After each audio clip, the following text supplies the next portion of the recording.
সামনে যেহেতু কুরবানি ঈদ আর অনেক পরিমাণ মশলারও প্রয়োজন। আমি দেখুন ঘরে কিভাবে মশলাগুলো তৈরি করে নেই।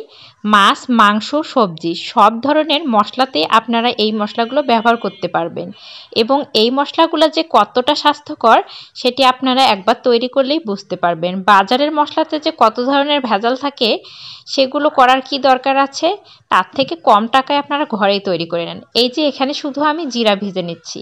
জিরাটা কিন্তু সব তরকারিতেই কাজ, বলুন মাংস বলুন এবং ভাজি বলুন, ভাজি এবং মাছে কিন্তু জিরাটারই বেশি প্রয়োজন হয়। আমি জিরাটাকে কিন্তু আলাদাভাবেই গুঁড়া করে রাখি। আমি আসলে 3টা ধাপের মশলা আপনাদেরকে দেখিয়ে দেব। এখন সেই 3টা মশলাই আপনাদের মাছ, মাংস এবং সবজি রান্না হয়ে যাবে সেই মশলাগুলো দিয়ে। জিরাটা আমি ঢেলে নিয়েছি, ওগুলোকে ঠান্ডা করে ব্লেন্ডারে ব্লেন্ড করে নেব।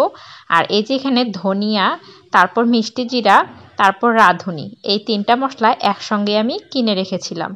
তাছাড়া এখন আমি এখানে আবার দিয়ে দেব কিছুটা পরিমাণ মিষ্টি জিরা, আর দিয়ে দেব এখন হচ্ছে মেথি। এইটা মশলা কিন্তু আপনাদের মাছের তরকারিতে বেশি প্রয়োজন হয়।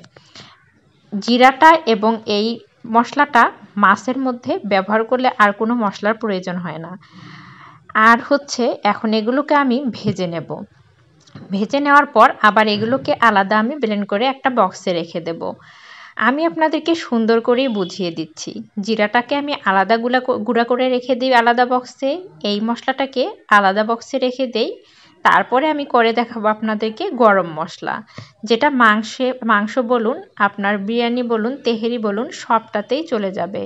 এখন আমি আস্তে আস্তে এগুলোকে ব্লেন্ড করে আলাদা আলাদা বড় বড় বক্সে রেখে আমি রান্নার কাছে যে বক্সগুলো রাখি ছোট ছোট, ওগুলোতে ভরিয়ে রাখি। একবারে ভরিয়ে রাখলে কি হয়, সেন্টটা হচ্ছে শেষ হয়ে যায়। এখন আমি গরম মশলার এখানে সব ধরনের মশলা নিয়েছি। গোলমরিচ, তারপর হচ্ছে লং, দারুচিনি, তারপর হচ্ছে বড় এলাচ, ছোট এলাচ, তারপর জয়ফল, জয়ত্রী, তারপর হচ্ছে আপনার বস।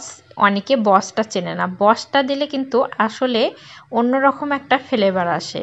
এখানে আমি সব ধরনের মশলা নিয়েছি। মশলাগুলোকে এখন সুন্দর করে ভেজে নেওয়ার পর যখন একটা সুগন্ধ বের হবে, তখন আবার এটাকে ঢেলে নিয়ে আবার আমি এটাকে গুঁড়ো করে নেব। মাংস রান্না করার সময় কিন্তু যে 3 ধরনের মশলা আমি আলাদা আলাদা করে বানানো আপনাদেরকে দেখালাম, সবগুলোই দিতে হবে। আর মাছ রান্নার ক্ষেত্রে আপনাদের প্রথম ওই 2টি মশলা দিতে হবে। জিরা এবং ধনিয়া যে মশলাটা করলাম, এই 2টা মশলা দিয়ে মাছ রান্না করতে হয়। আশা করি আপনারা এইভাবে যদি মশলাটা তৈরি করেন নিজের ঘরেই, তাহলে আপনাদের বাজার থেকে অনেক দাম দিয়ে মশলাও কিনতে হবে না এবং আপনারা ভেজালমুক্ত খাবার খেতে পারবেন। আর এই যে দেখুন, আমি কিন্তু ছোট ছোট বক্সে ঢুকিয়ে রেখেছি রান্না।